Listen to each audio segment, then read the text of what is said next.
everyone and welcome back to my channel. Let's take a look at the update to Terra Rifts.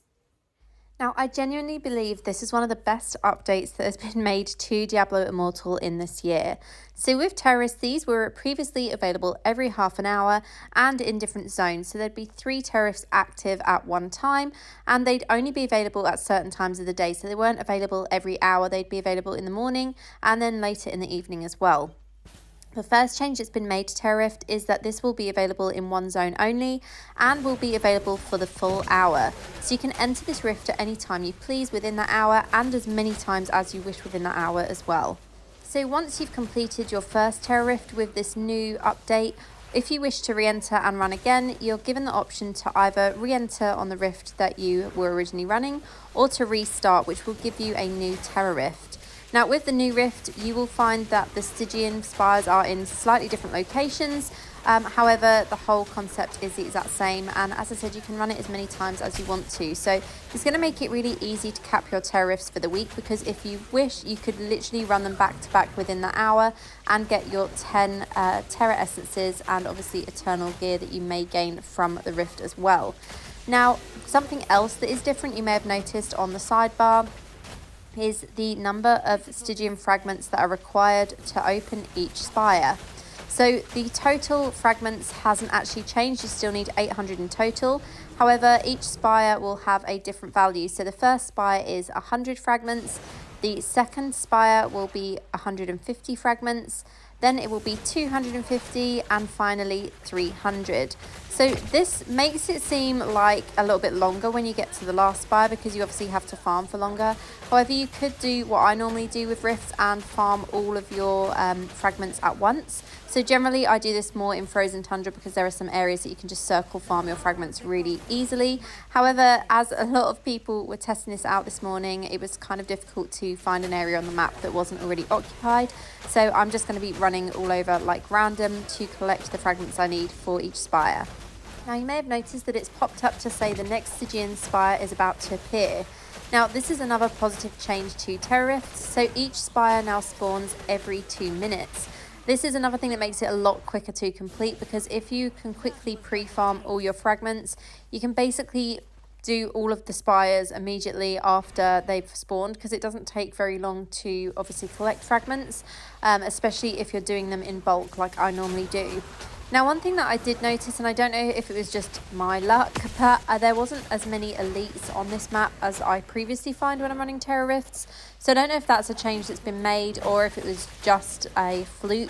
But for all of the 3 runs that I had in Terra Rifts, it did seem a lot harder to find elites anywhere on the map. Wherever I went, I just wasn't really finding very many of them.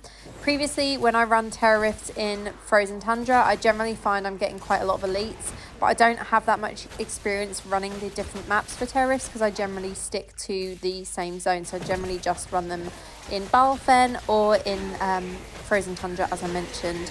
But today, as I said, this was the first Terra Rift to opening game, so I thought I'd run it in Ashwold Cemetery and film it to show you what it looks like. Now this, you might have also noticed, is another great change. So as soon as you open the spire, the boss appears immediately and you don't have those waves of mobs. So previously you'd have 2 waves of mobs to take down, and now all you have is the boss to take down, and that again makes it a lot faster. So far we've got 2 spires complete, and we need to collect some more fragments to get to 250 for the 3rd spire, and that should appear again in 2 minutes of the opening time from the last one. Now, as you can see, there are quite a lot of monsters around, but not many elites, as I mentioned. It does seem to be just normal trash mobs, unfortunately. So it's going to take me a little bit longer to farm all of these fragments than normal. As I said, I don't know if this was a change or if it was just bad luck when I tried this rift out this morning. I did also notice that this instance, my second rift, I did seem to actually be on my own. There wasn't really many other players around. There was one other player that I saw at the start, and other than that I didn't discover any more players anywhere in this zone. So you can still use the portals to go from each spire to the other. And you can also see on the minimap now, when a spire is ready, it does actually show you exactly where it is on the minimap. So it makes it a lot easier to navigate to it, instead of having to run around for ages and look for the spire location. Because obviously Although the zones for each spire stays the same, sometimes the actual location or the exact location of the spire can differ slightly. So in this area that's currently red, I know of, I think, 3 different locations for where the spire actually spawns. So this makes it a lot faster as well. So generally it's a quality of life change overall for Terra Rifts, and it just makes the whole thing a lot smoother. It also seems to run a lot smoother because I know that a lot of people have had issues with lag before. I've had it as well, where I'm killing mobs and it seems to be taking ages to kill them because of game lag. And I didn't experience that at all this morning, even though there were multiple people entering. When I first entered the Rift, there was at least 20 players outside also entering. So it was interesting to see how much smoother it does run overall. Now, I only had time to test this solo this morning. However, there are a couple of changes that have also been made to Terra Rifts for running it in a party. The first change is the timer on your left sidebar. So for every person in the party, their timer will be specific for them. This means if someone enters the Terra Rift late, their timer will have a time adjusted specific to the time they entered. So for example, you get 13 minutes once you enter the Terra Rift. If someone enters a minute later, they will have 13 minutes still, but it will start from the minute they enter the Rift and not when you have already entered. So previously, the Terra Rift countdown timer would start the minute the Rift opened. So this is a really welcome change for parties as well. Now, another change that's been made for parties is that all party members must be running on the same difficulty. Now, this may make it a little bit difficult for people that are lower level in their Paragon and lower level in their combat rating. However, if you have friends that are all on the same difficulty as you, make sure that you're all running it together rather than trying to run it with people that are on Inferno 1 or Inferno 2 difficulties, as they won't be able to enter with you.